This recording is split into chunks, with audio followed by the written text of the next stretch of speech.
Doctora.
Listo, pues muy buenas tardes, tengan todos ustedes. Bienvenidos a una sesión más de nuestro programa del Planetario a tu Casa. Hoy estamos muy contentos porque tenemos la colaboración de la doctora Cecilia Hernández, a quien agradecemos infinitamente por permitir, bueno, estar en este espacio, y también por ahí agradecemos a Fanny de Gante, que siempre es nuestro enlace, ¿no?, con todos ellos.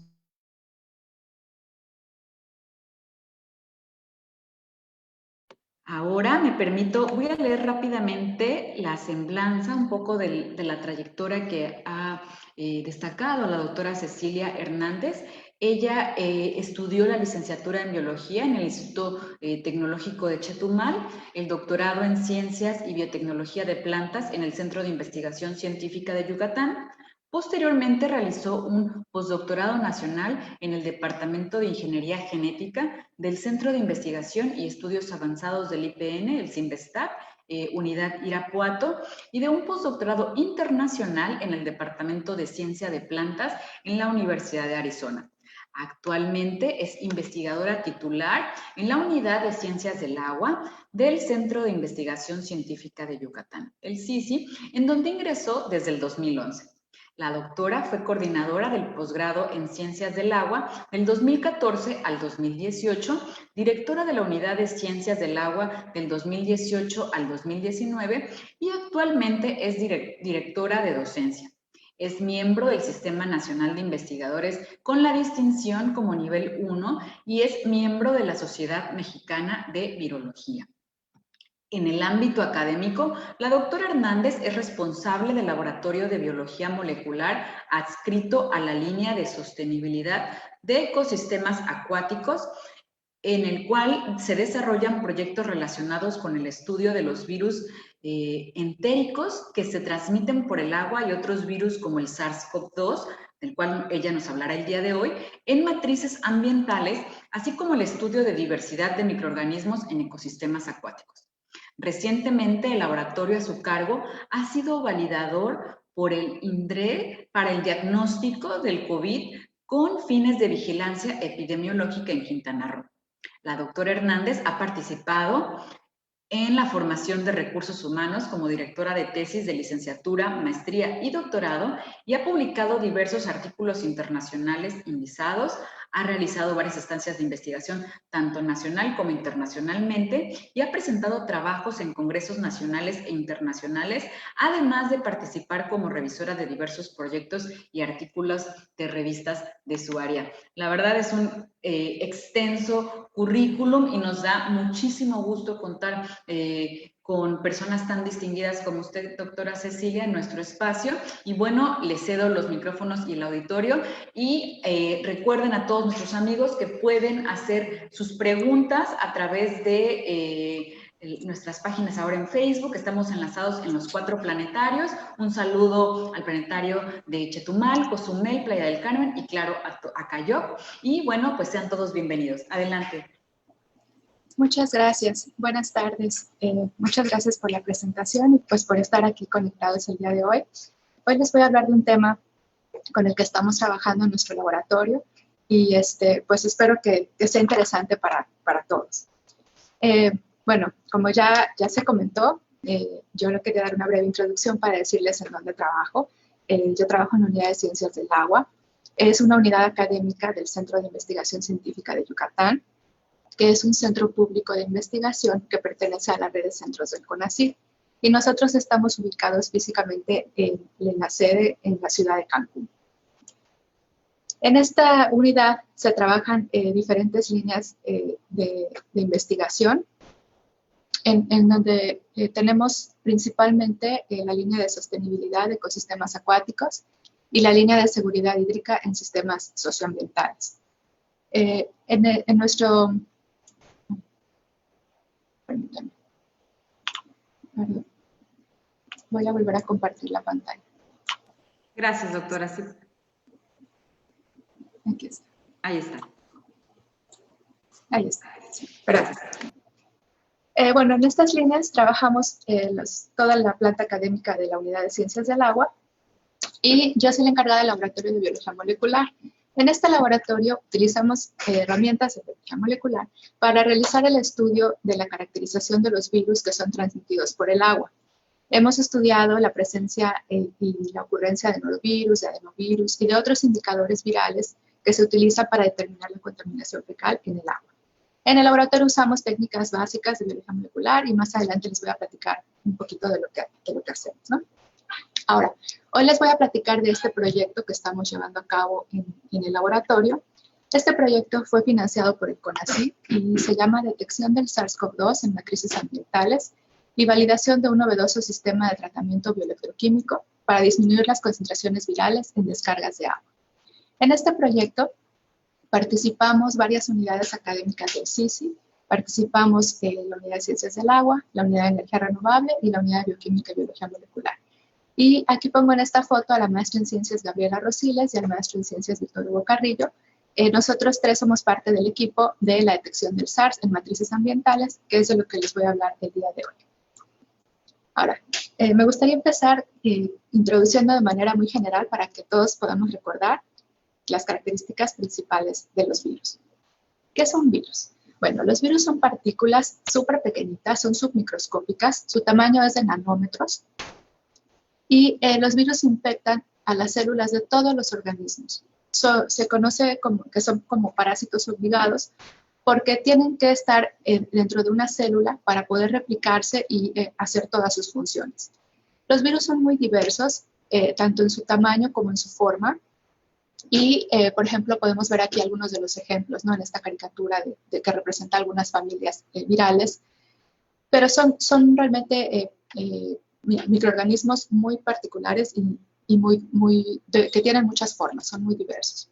Ahora, ¿de qué están hechos los virus? Los virus están hechos principalmente de una cápside que protege o que envuelve a un genoma viral, que puede ser a un ácido nucleico, que puede ser el DNA o el RNA. Tienen una estructura sencilla. Por ejemplo, aquí pongo un ejemplo de virus que infectan a las bacterias, aquí hay un ejemplo de virus que infectan a las plantas y aquí un ejemplo de virus que infectan a los humanos. Las formas pueden ser muy variadas, como mencioné, y principalmente están compuestos de proteína que conforma la cápside, puede ser una proteína o varias, y el ácido nucleico está dentro. El ácido nucleico o el genoma viral puede ser de DNA o de RNA, y algunos de los virus tienen una envoltura. Entonces, su estructura, aunque es compleja, pues realmente no se compara con la complejidad, por ejemplo, de una célula, ¿no? Ahora, nosotros conocemos a los virus, o hay muchos virus famosos, ¿no? ¿Por qué conocemos mucho a los virus? Cuando escuchamos la palabra virus, generalmente, pues, nos viene a la mente algo malo o una enfermedad. ¿Por qué? Pues porque muchos de los virus que conocemos es porque infectan al humano y por eso son famosos. Entonces, algunos pueden producir algunas enfermedades como las que se ven aquí, como la gripe, la gastroenteritis, la conjuntivitis, herpes, etcétera, ¿no? Y hoy en día estamos muy familiarizados con los virus por el COVID-19, ¿no? Por la enfermedad de COVID-19. Entonces, cuando pensamos en virus, generalmente pensamos en un patógeno o en un organismo que nos causa una enfermedad. Sin embargo, los virus se encuentran en todos los ambientes. Como les dije, los virus se replican en las células de todo lo que vive, de todos los organismos. Entonces, pues se encuentran en todos los ambientes terrestres, acuáticos y todos los ambientes y los ecosistemas de la Tierra. Ahí se encuentran de manera natural porque, pues, obviamente infectan a diferentes organismos y están en estos ambientes. En el ambiente acuático, que es el que nos interesa el día de hoy, su concentración es muy alta. Se sabe que puede ser incluso hasta de más de 100 millones de copias de partículas por mililitro, sobre todo en los ambientes marinos. Y también se encuentran mucho en los ambientes acuáticos, en donde en todos estos ambientes tienen un papel ecológico muy importante los virus, porque regulan la estructura de las comunidades. Como los virus infectan a los organismos, pues tienden a regular, obviamente, estas comunidades mediante los ciclos de infección que ocurren en estos ambientes, ¿no? Entonces, bueno, hasta aquí recordamos ya qué son los virus de manera muy general, de qué están hechos, y sabemos que de manera natural existen en todos los ecosistemas y ambientes y son capaces de infectar a todos los organismos vivos. Ahora sí, vamos a pasar al tema de los virus en el agua residual. ¿Qué hacen los virus en el agua residual o cuál es el estado, ¿no?, del tema? Bueno, desde hace muchos años se han estudiado la presencia y la concentración de virus que están en el agua residual. ¿Por qué? Muchos de los virus, sobre todo los virus que se replican en el intestino del humano, son excretados en las heces de las personas infectadas y son transportados a través del drenaje pues al agua residual, ¿no? Los virus, por ejemplo, en esta gráfica se puede observar que estas son como, abajo se ven las concentraciones virales, el número de copias de genoma por volumen determinado. Y en este lado, en el eje de las Y, se ve diferentes tipos virales, ¿no? Se ve, por ejemplo, a los virus entéricos que infectan al humano. Aquí son virus de hepatitis, norovirus, adenovirus, varios grupos de virus que infectan al humano y que causan enfermedades gastroentéricas. Aquí también podemos ver algunos otros virus como que es el virus, un virus que infecta al chile y que lo adquirimos en la dieta, pero lo excretamos en las heces. Entonces no se replica per se, al parecer, en el sistema digestivo, pero se excreta en las heces también y por eso se encuentra en el agua residual. Entonces todos estos grupos virales se han encontrado en el agua residual en diferentes concentraciones, dependiendo si el agua es el influente, o sea, el agua negra que llega a la planta de tratamiento, o si el agua es el efluente, que es lo que se ve en color verde, que es el agua que sale después del tratamiento, y también se han detectado en los lodos, en las plantas de tratamiento. Como se puede ver aquí, en el caso del SARS-CoV-2, pues ha sido detectado en un rango de concentración pues muy amplio en comparación con otros virus entéricos que están en el agua residual, y generalmente en los efluentes, que son las partes que se ven aquí en verde, las concentraciones de los virus son más bajas que en los influentes, ¿no? Pero bueno, hay una gran cantidad de virus que se encuentran en el agua residual. Desde hace muchos años se han estudiado y se conoce más o menos acerca de sus concentraciones, tanto en el agua residual como en el ambiente acuático. Ahora, una vez que los virus llegan a las plantas de tratamiento de agua residual, ¿qué pasa con ellos? Bueno, en general, el proceso de tratamiento de las aguas residuales puede eliminar o reducir mucho las concentraciones de los virus, dependiendo de qué virus o de qué familia de virus se trata.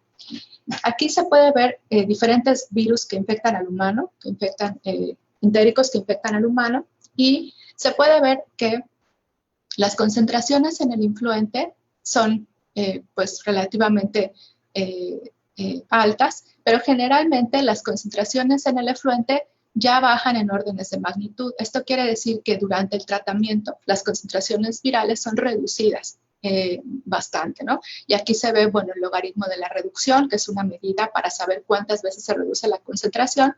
Sin embargo, no se remueven en su totalidad, ¿no? Todavía pueden descargarse en los efluentes. Entonces, estos antecedentes o la investigación, sobre todo en el área de los virus entéricos, que es la que más ha trabajado en el agua residual, pues nos llama mucho la atención porque en el agua residual podemos observar la concentración de los virus que están como una medida indirecta de los virus que se están replicando en una comunidad.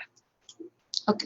Ahora, ¿cuál es el caso del SARS-CoV-2? Bueno, todavía no se sabe o no se ha comprobado que el virus tenga una transmisión por la vía fecal oral. El virus se transmite principalmente, pues todos sabemos, ¿no? Por gotas de saliva, por cualquier secreción del aparato respiratorio, ¿no?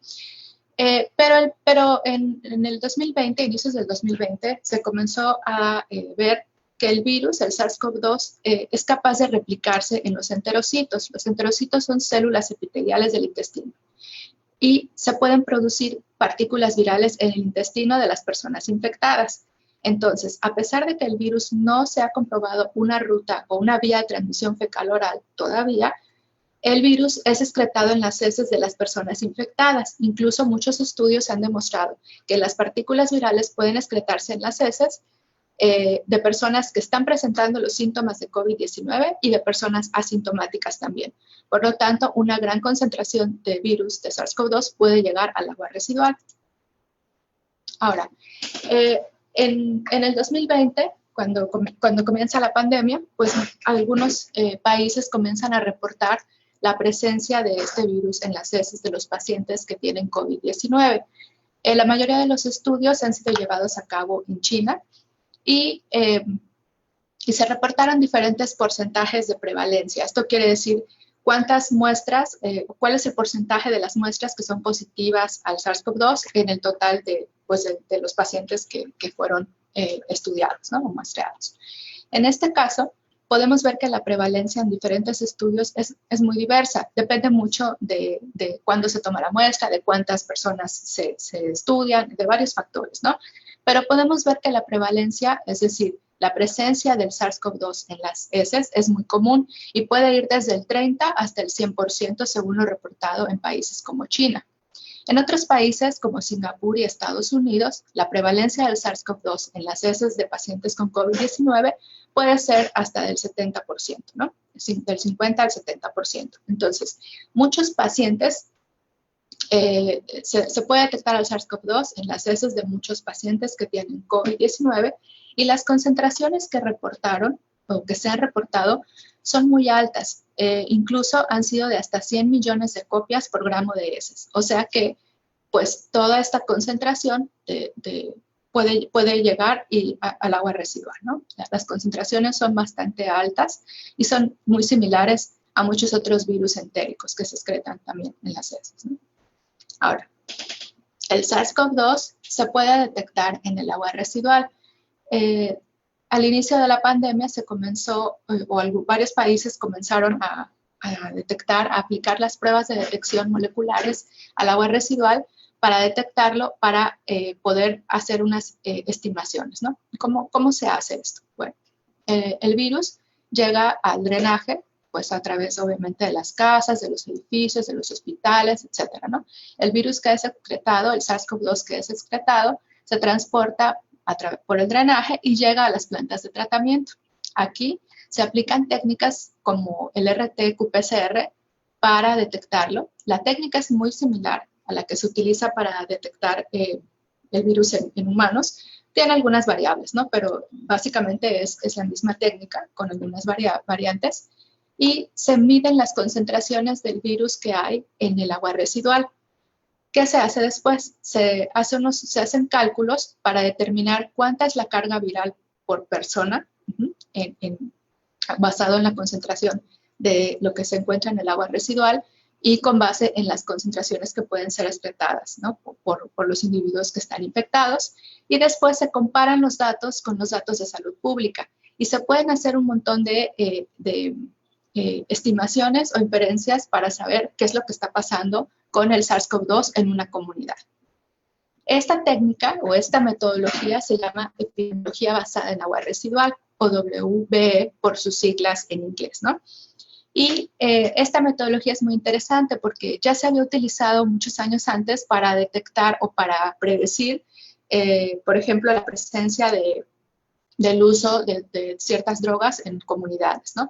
Esta metodología ya se utilizaba, ya existía, y sin embargo ahorita se está tratando de ampliar su aplicación con el SARS-CoV-2 y con otras enfermedades infecciosas, por supuesto, ¿no? Entonces, por ejemplo, esta metodología quiere decir que el monitoreo del virus en el agua residual me va a permitir determinar las concentraciones que se miden en copias de genoma viral por litro que nos sirven para estimar o monitorear cuál es la prevalencia de la infección en la población, ¿sí? Entonces, el agua residual se usa como de manera indirecta para saber cómo está la infección en una comunidad, la infección de COVID-19 en una comunidad.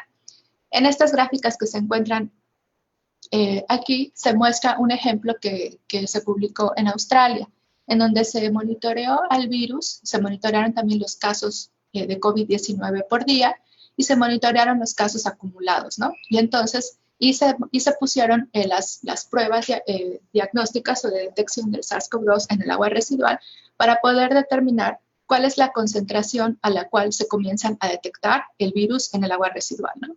Y entonces ellos aquí pueden hacer una estimación dependiendo del número de personas infectadas en diferentes localidades en Australia. Ellos pueden saber cuántas son el número de copias que reflejan a determinado número de personas infectadas, ¿no? Entonces, bueno, esta técnica o el uso del agua residual como una herramienta, el estudio del agua residual como una herramienta para monitorear al SARS-CoV-2 es muy interesante y tiene muchas ventajas. ¿Por qué? Primero, si yo tengo individuos que son sintomáticos y asintomáticos y que todos están excretando el virus en las heces, pues entonces, en teoría, si yo estudio la concentración del virus en el agua residual, puedo determinar de manera indirecta cuántas personas están infectadas en una población sin tener que muestrear persona por persona en toda la comunidad. El análisis de esto permite también tener una respuesta rápida para los tomadores de decisiones en cuanto a las medidas de salud pública, ¿no? Por ejemplo, cuando las concentraciones exceden cierto límite y se asocian con un gran número de personas que están infectadas o la incidencia va creciendo y la concentración del virus va creciendo en el agua residual, pues entonces se pueden implementar rápidamente estrategias. Antes de tener que monitorear cientos y miles de personas, pues ya se puede ver de manera indirecta lo que está pasando en la comunidad a través de la concentración del virus en el agua residual y permite actuar e implementar estrategias a tiempo o más eficientemente, ¿no? En muchos lugares se ha impulsado el monitoreo del SARS-CoV-2 en el agua residual y se han también propuesto diversas medidas de prevención, aunque es importante decir que la infección del SARS-CoV-2 no ha sido confirmada a partir del agua. Es decir, lo que nosotros estamos detectando en el agua, o sea, el SARS-CoV-2, el número de copias de genoma que estamos detectando en el agua residual o en el agua ambiental en algunos casos, son solamente, digamos que las copias que se encuentran del genoma viral, más no de la partícula completa, del virión infectivo. Entonces, todavía la infección del SARS-CoV-2 a partir del agua contaminada no ha sido confirmada. Es necesario todavía determinar la infectividad de estas partículas virales que están en el agua. Entonces, bueno, se sabe que se excreta el SARS-CoV-2, que el agua que el virus puede estar en el agua residual principalmente. Sin embargo, no se ha comprobado que este sea una vía o un medio de transmisión. O sea, no es un virus transmitido por el agua. Hasta la fecha no se ha comprobado. Ahora, hay muchos métodos para hacer la detección del SARS-CoV-2. En el mundo, muchos países están trabajando con la detección del SARS-CoV-2 en el agua residual y no existe a la fecha un solo método que todos podamos usar, ¿no? El mismo, para comparar y para que sea eficiente un solo método en todos lados. No, hay muchos métodos para detectar virus en los ambientes acuáticos o en las matrices ambientales como en el agua. Y cada laboratorio, cada país desarrolla diferentes metodologías. Sin embargo, todas estas metodologías están ahí disponibles, las que están publicadas, y han demostrado que son eficientes en algunos casos, ¿no? Una metodología para una cosa, otra metodología para otra, ¿no? Pero son muy eficientes para detectar al SARS-CoV-2 en el influente, en el agua tratada o efluente y en los lodos y en el sedimento. Sin embargo, la detección del SARS-CoV-2 depende de dos pasos muy importantes. Primero es la concentración de la muestra y segundo, la detección. ¿Por qué la concentración? Bueno, cuando tenemos el agua residual, nosotros tenemos que implementar metodologías que nos permitan eliminar toda la parte orgánica, todos los inhibidores, etcétera, todo lo que está en el agua residual lo tenemos que eliminar y después tenemos que reducir el volumen con el que estamos trabajando. Como la detección se basa en métodos de biología molecular, los métodos de biología molecular utilizan volúmenes súper pequeñitos, de microlitros generalmente.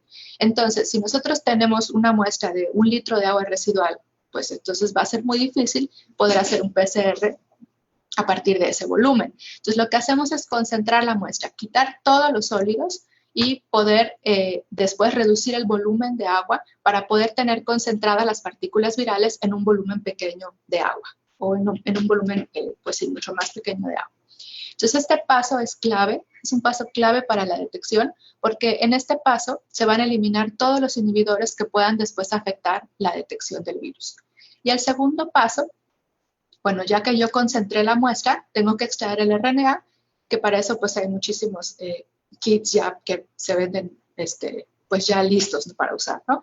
Pero el segundo paso importante es, bueno, ya tengo mi concentración, tengo mi extracto concentrado, tengo mi RNA y tengo que hacer la detección. Y la detección se utiliza generalmente por PCR tiempo real, también lo han publicado ya en varios lugares, pero la diferencia es que diferentes autores han detectado el virus utilizando diferentes regiones del genoma viral. ¿Qué quiere decir? Que algunos autores utilizan un gen para detectarlo o un fragmento de un gen para detectarlo y otros otro diferente, ¿no? Entonces hay varios métodos para su detección, hay más de 6 o 7 métodos para su detección publicados ya, pero no todos son tan eficientes, ¿no? Entonces estos dos pasos son fundamentales y se deben de implementar antes de poder trabajar con las muestras. Ahora, se ha hecho una modelación in silico, es decir, algunos autores han tomado los datos que hay de varios países sobre la presencia del SARS-CoV-2 en el agua residual y han hecho una modelación de qué pasaría si todos hiciéramos el monitoreo de agua residual en el mundo, ¿no? Si todos los países trabajáramos en el monitoreo del SARS-CoV-2 en el agua residual. Ellos dicen que teóricamente se podría detectar hasta un individuo infectado de entre 100 a 2 millones de personas. O sea, esto quiere decir que nos daría alertas tempranas y alertas rápidas para poder determinar en dónde está ocurriendo una infección, sobre todo en áreas donde hay baja incidencia. Estiman también que se puede monitorear hasta 2.1 billones de personas a nivel mundial en más de 100.000 plantas de tratamiento de agua residual. Y esto implica un ahorro de dinero porque no se tiene que muestrear toda la población, sino que se muestrean las plantas de tratamiento y de ahí se determinan las estrategias para aplicar más pruebas o para la prevención. Entonces, en este estudio, si ustedes pueden ver, están varios números que significan o se refieren a algunos países, pero en este estudio no hay ningún país tropical todavía. Tenemos que implementar estas estrategias en países y en regiones como el sureste de México, que es donde nosotros trabajamos. Ahora, en algunos lugares, esta metodología ya se está implementando. Perdón. Y pongo el ejemplo de Canadá, de la ciudad de Ottawa, en Canadá, en donde se ha detectado el virus en el agua residual y lo utilizan como un indicador temprano para determinar la actividad del COVID-19 en la comunidad. Entonces, esta ciudad, la ventaja que tiene es que tiene una gran cobertura de drenaje. Entonces, esto permite que se puedan hacer estudios y que realmente reflejen lo que está ocurriendo en toda la comunidad. y pueden entonces determinar en dónde hay, por ejemplo, menor incidencia, como los puntos en verde, en dónde hay una incidencia media y en dónde hay una incidencia alta, a través del estudio del agua residual. Y entonces esto permite que se puedan implementar estrategias de salud pública en las zonas en donde se requiere, no en toda la ciudad por parejo, ¿no? Entonces permite tener un manejo más eficiente de, pues de la infección en la comunidad. Esto ya se aplica en algunas ciudades y es muy importante porque también puede ser aplicado en México. Ahora, les voy a platicar un poco de lo que hemos hecho en el estado de Quintana Roo.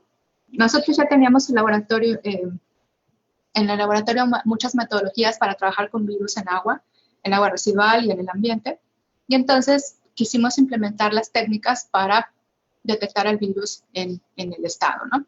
¿Y por qué para nosotros es muy importante? Bueno, para los que vivimos en Quintana Roo o en la península de Yucatán, pues sabemos que vivimos sobre un acuífero kárstico que es muy vulnerable a la contaminación y en donde ya se han detectado mucha contaminación fecal por bacterias, por virus y por otros compuestos, ¿no? Que son derivados de las actividades humanas.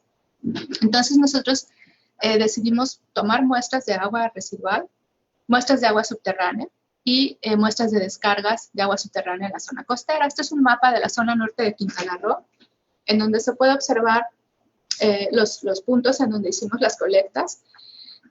La mayoría fueron en la zona urbana. También colectamos en algunos lugares de otros municipios, como Puerto Morelos y Solidaridad, aparte del municipio de Benito Juárez, ¿no? Entonces, nosotros establecimos, primero teníamos que determinar cuál era el mejor método para hacer la concentración viral. Como les dije, este es un método clave y es súper importante implementarlo en el lugar en el que se está trabajando, porque no hay una metodología que sirva para todos, en todos lados. Entonces, tomamos varios métodos ya publicados y los combinamos y terminamos con 4 métodos que utilizamos para los diferentes tipos de agua que colectamos, que se basan principalmente en quitar los sólidos, reducir el volumen de la muestra y concentrar las partículas virales obtenidas de las muestras de agua. Después del desarrollo de estos 4 métodos, todos los implementamos en el laboratorio en Cancún. Y después, en el laboratorio en Cancún, tenemos un área de bioseguridad donde trabajamos con todo lo que tiene que ver con el SARS-CoV-2. Y aquí, bueno, aquí está, se ve Víctor trabajando en la campana de bioseguridad. Él hace la extracción del ARN. Y después, ya que se tiene la muestra concentrada y el RNA extraído, se hace el panel de detección. Nosotros usamos un panel de detección para detectar 2 ensayos. O sea, hacemos 2 ensayos para detectar 2 regiones del gen de la nucleocápside del SARS-CoV-2 y de acuerdo a lo publicado por el CDC en el 2020, ¿no? Entonces corremos 2 ensayos de PCR. ¿Por qué corremos 2?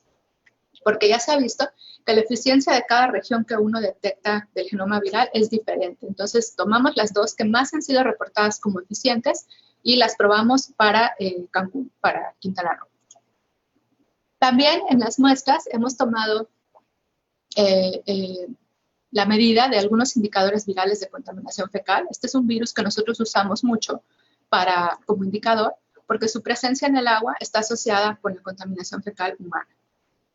¿Y por qué lo usamos? Bueno, pues lo usamos porque como estamos estableciendo metodologías, pues tenemos que determinar si son eficientes o cuáles son los métodos más eficientes, ¿no? Y como en este virus conocemos ya sus concentraciones basales en todos los tipos de agua del acuífero, pues entonces nosotros lo utilizamos para ver si nuestras metodologías que estamos implementando son eficientes. Y los resultados nos muestran que sí son eficientes, ¿no? Por ejemplo, aquí tenemos el 100% de detección con un método y con los demás también tenemos porcentajes bastante altos.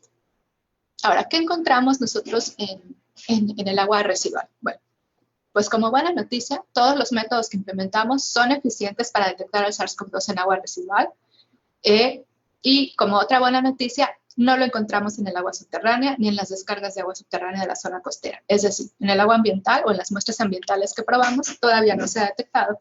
Entonces, bueno, aquí en este panel se ve los diferentes métodos que probamos, el método A, el método B, el método C, los 2 ensayos de PCR que hicimos, que es el N1 y el N2 con colores, naranja y azul, y las dos plantas de tratamiento. La primera es los 3 cuadros de arriba y la segunda los 3 cuadros de abajo. Entonces, ¿qué encontramos? Bueno, primero, en una planta de tratamiento solamente tuvimos una muestra positiva de todas las que colectamos. Tuvimos una prevalencia muy baja. En otra planta de tratamiento tuvimos mucho más prevalencia del virus y se realizaron diferentes detecciones. Con el GNN2, con el ensayo de qPCR N2, que es el que está en color como azul, podemos ver que con este ensayo nos permitió detectar el mayor número de muestras, ¿sí? o los porcentajes de prevalencia más altos. Sin embargo, con el ensayo qPCR N1 pudimos detectar concentraciones del virus más altas.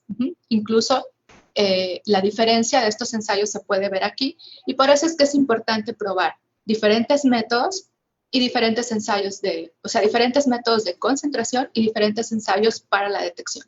Entonces aquí tenemos que con el método A que utilizamos, tuvimos la mayor prevalencia, pudimos detectar el mayor número de muestras positivas a SARS-CoV-2, y con el GNN1 las mayores concentraciones de hasta 7.500 copias de genoma por litro.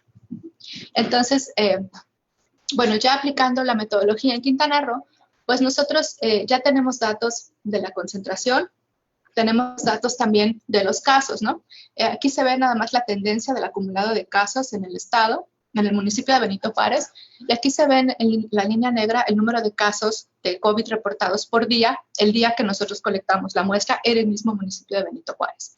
Se puede ver que aquí, por ejemplo, en septiembre, nosotros encontramos una alta concentración del SARS-CoV-2 y había una alta incidencia de casos ese día. En octubre, detectamos concentraciones del SARS-CoV-2 menores y había menos incidencia de menos personas infectadas ese día en comparación con septiembre. Sin embargo, aquí se nos hizo como digamos que muy difícil interpretar los resultados. ¿Por qué? Porque en octubre, pues la ciudad de Cancún sufrió el embate de 2 huracanes y pues entonces la cantidad de lluvia que tuvimos pues fue atípica, y esto interfiere con los resultados, pues porque las plantas de tratamiento no pueden con todo ese volumen, ¿no? derivado de estos eventos climatológicos. Entonces, por eso es importante que nosotros adaptemos las metodologías para la región en la que estamos trabajando. Esto en otros países se ve súper bien la curva y coincide como aquí, ¿no? Como en septiembre, coincide donde hay más SARS, hay más casos, donde hay menos SARS, hay más casos. Sin embargo, aquí tenemos que tomar en cuenta que vivimos en una zona tropical y que tenemos que adaptar los modelos que ya se han hecho para otros países para implementar la epidemiología basada en agua residual en Quintana Roo o en el sureste de México. Queremos ampliar el monitoreo en tiempo y en espacio, porque esto pues, nos muestra un evento de colecta y de detección de 3 meses, que realmente es un periodo corto, pero que nos sirvió para implementar las metodologías en Cancún y para poder entonces ampliar el monitoreo en cuanto a tiempo y espacio. También tenemos que tomar en cuenta las variables climatológicas para la región para poder desarrollar modelos de epidemiología basada en agua residual, y desarrollar un modelo que sea adecuado para el sureste de México. Y bueno, también nosotros, como tenemos ya implementadas muchas metodologías para detectar otros virus entéricos que infectan al humano en agua, pues queremos implementar también el monitoreo de otras enfermedades infecciosas para poder tener pues un panorama más amplio de lo que está pasando en la comunidad. Y bueno, pues nuestros colaboradores hemos trabajado por muchos años con nuestros colegas del CIAD. Ellos también están haciendo un proyecto muy similar en otros lugares. También colaboramos con colegas de la Universidad de Arizona, son nuestros principales colaboradores.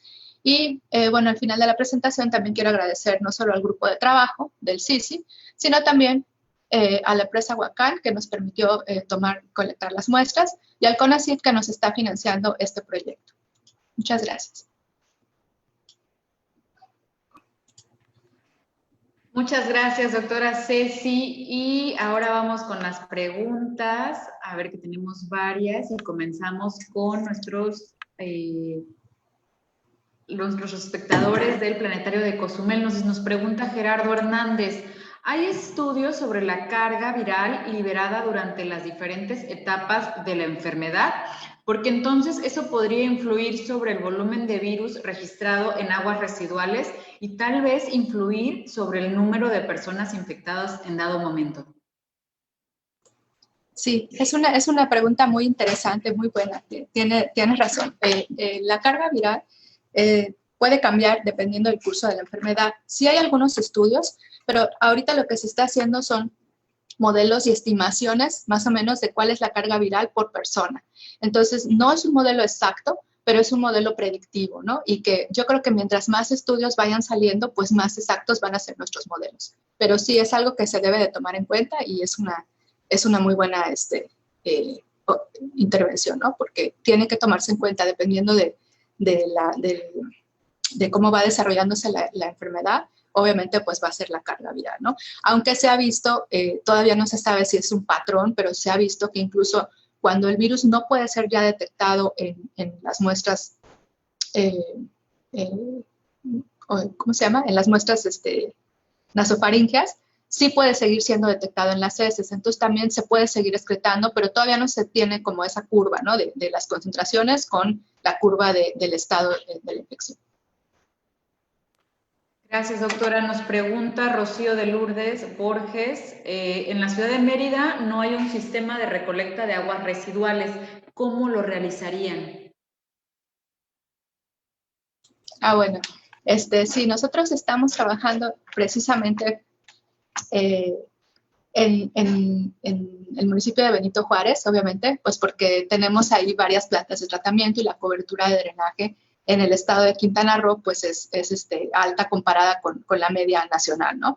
Pero en Mérida o en Yucatán, nosotros lo que tenemos pensado es establecer con nuestros colegas que están aquí en Mérida, en la Unidad de Energía Renovable, los métodos para la detección ambiental del virus. ¿Por qué? Porque, pues como tenemos un acuífero kárstico, puede llegar mucha contaminación fecal al acuífero y nosotros queremos hacer la detección en muestras ambientales también, ¿no? No siempre se puede utilizar las plantas de tratamiento, ese es el modelo que estamos proponiendo y que se está proponiendo en muchos países, pero creo que también es importante continuar el monitoreo ambiental de los virus en el ambiente, ¿no? Casi todo lo que hemos trabajado ha sido en Quintana Roo, pero esperamos muy pronto también comenzar a trabajar en Yucatán, porque la situación es distinta, ¿no? En cuanto a esto. Gracias, doctora. Nos pregunta Ismael Fernando, dice, con su trabajo podemos saber si están activos los virus, independientemente si aún no sabemos si hay contagios por este medio. Ok. No, nosotros con la técnica de RT-qPCR o PCR en tiempo real, lo que estamos detectando realmente es las copias del genoma viral. Este genoma viral en el agua puede estar ya, digamos, fuera de la partícula, fuera degradado, ¿no? Puede estar degradada la cápside o el virión, no está completo ni es infectivo. Entonces, con la técnica que se utiliza, realmente no se puede saber cuánta de esas copias de genoma por litro pueden ser infectivas o no.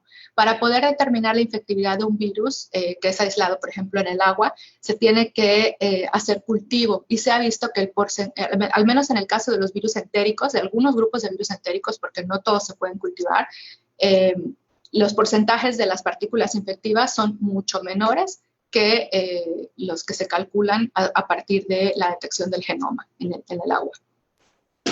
Gracias, doctora. Nos pregunta nuestro amigo Alex López Tamayo, dice, ¿hay alguna diferencia entre la permanencia, resistencia del virus en agua dulce, agua salada y agua residual? Es muy buena pregunta, sí. Se están haciendo algunos estudios para determinar cuánto tiempo sobrevive o cuánto tiempo se puede detectar el virus en el agua residual. En el agua ambiental todavía no hay muchos estudios. ¿Por qué? Porque se ha visto que las concentraciones en el efluente, en los efluentes del SARS-CoV-2 particularmente, son muy bajas. Y se han estudiado, por ejemplo, en Japón han estudiado han tratado de detectar la presencia del virus en ríos, nosotros aquí en el agua subterránea y no lo encontramos. Entonces creemos que no persiste mucho en el ambiente acuático, pero todavía no se sabe, ¿no? Yo creo que ahorita se están haciendo todas las pruebas para determinar cuánto tiempo puede detectarse en el agua residual, que es donde pues casi todas las muestras se han tomado. Pero sí sería importante porque se sabe con base en otros virus que son excretados en las heces, con otros virus entéricos, se sabe que los tiempos en que permanecen en un ecosistema son diferentes si están en agua marina, en agua subterránea o en agua superficial. Perfecto, doctora. Y tenemos varias preguntas, pero también el tiempo se nos agota. Vamos a tener esta última pregunta que nos dice Felipe Sánchez. ¿Cómo llevar esta estrategia a política pública? Ah, muy bien. Sí, bueno, pues aquí es una pregunta muy importante porque pues realmente es hacia donde nosotros queremos llegar, ¿no? Tomando el ejemplo de otros países, queremos dar los pasos que se deben seguir para que se pueda volver una política pública, ¿no? Primero, estamos implementando las metodologías. Queremos también trabajar en red con los aliados que tenemos en México y en otros países para poder seguir implementando estas metodologías. Queremos también desarrollar los modelos de epidemiología basada en agua residual particulares para esta zona, porque como comentaba, el mismo modelo que se utiliza, por ejemplo, en países de zonas templadas, pues no se puede utilizar siempre en países o en una región tropical como la península de Yucatán, ¿no? Entonces tenemos que desarrollar el modelo y tenemos que hacer un frente común, tanto las autoridades de salud como las autoridades que manejan el agua, como los científicos, ¿no? Digamos que esa triple hélice sería la ideal para que esto se pudiera convertir en una política pública y pudiera apoyar, en este caso, a un manejo eficiente de la pandemia, ¿no? Causada por COVID-19, pero en el futuro esto puede ocurrir con cualquier otra enfermedad infecciosa. Entonces, si implementamos las metodologías y hacemos esta triple hélice con salud, con los que operan y manejan el agua y los científicos, podemos llegar a una política pública. Gracias, doctora. Y nos acaban de llegar otras preguntas, entonces nada más permítame hacerle ya ahora sí la última pregunta, claro, para ya despedirnos, que básicamente las estoy leyendo y tratan parecido, ¿no? Dice, para la selección de genes que usaron para la detección del SARS en el agua, ¿en qué se basaron para seleccionar los que usaron y cuál cree que sea el punto más importante para su selección? Ok, sí, bueno, nosotros lo que hicimos fue, trabajamos mucho con nuestros colegas de la Universidad de Arizona y ellos empezaron este estudio pues mucho antes que nosotros, ¿no? Y tienen como ya muchísimos datos y lo que hicimos fue, primero vimos qué metodologías estaban siendo eficientes para los ensayos que se estaban haciendo en Estados Unidos y después hicimos una revisión de toda la literatura publicada en cuanto a la detección del SARS-CoV-2 en agua. Esta revisión la hizo un estudiante de maestría y hizo una tabla comparativa y entonces, bueno, también Gaby, que es la técnica académica del laboratorio, estuvimos revisando toda la literatura y estuvimos viendo cuáles eran los ensayos que daban más prevalencia y que permitían encontrar las mayores concentraciones del virus en el agua residual. Casi todos los estudios en agua convergen en que el uso del gen N de la nucleocápside es el mejor o es el más eficiente para trabajar en agua. Por ejemplo, para detectar el SARS-CoV-2 en humanos, se utiliza el gen E y el gen RDRP. Esos no se utilizan en agua, no funcionan en agua y no sabemos muy bien, ¿no? Porque en el agua funciona el gen N, que es el de la nucleocápside. Y de las regiones que usamos, hay un ensayo que es un panel para la detección en agua que publicó el CDC en 2020, donde te dicen que para que tengas una mejor eficiencia en la detección debes usar el gen N y debes de amplificar las regiones N1, N2 y N3. Pero la N3 los cebadores que amplifican esa región están diseñados para sarbecovirus, no particularmente para SARS-CoV-2. Entonces, por eso decidimos utilizar la región N1 y N2 porque queríamos detectar directamente, montar las metodologías para detectar eficientemente el SARS-CoV-2. Entonces, pues básicamente, así en pocas palabras, por la revisión de lo que han publicado otros grupos. Bueno, pues le agradecemos muchísimo a la doctora Cecilia Hernández. La verdad es que estuvo muy interesante su charla. Tenemos muchos comentarios, también muchos espectadores. Les agradecemos mucho a todos los que nos están viendo a través de las diferentes redes sociales de la red de planetarios. Y bueno, pues con esto nos despedimos. No sin antes volverle a agradecer a la doctora por haber estado con nosotros. Esperamos se repita tenerla después con nuevos hallazgos en torno a este tema u otros temas también de interés. Y bueno, pues ahora los dejamos. Ahorita tenemos una conferencia también a las 5 para los que gusten también sintonizarla a través de la red de planetarios y sigan, bueno, las actividades que tenemos. Yo soy Milagros Vargas, directora del Planetario Cayoc. Me despido y que tengan una buena tarde.